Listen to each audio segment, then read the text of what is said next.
kanina po nabanggit po natin, na dahil nga po yung initial or yung original po talaga dapat na date ng ating BSKE is this December 2025. Nagkakaroon po tayo ng mga opinion or meron po tayong doubts kung talaga pong sapat po itong panahon na natitira po para makapag-prepare po itong COMELEC para po doon.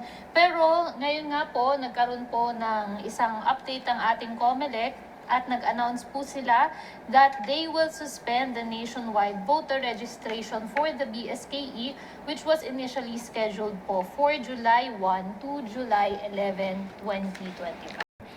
May major issue sapagkat ang nilabas na statement ni Chairman George Garcia is October up to July of 2026.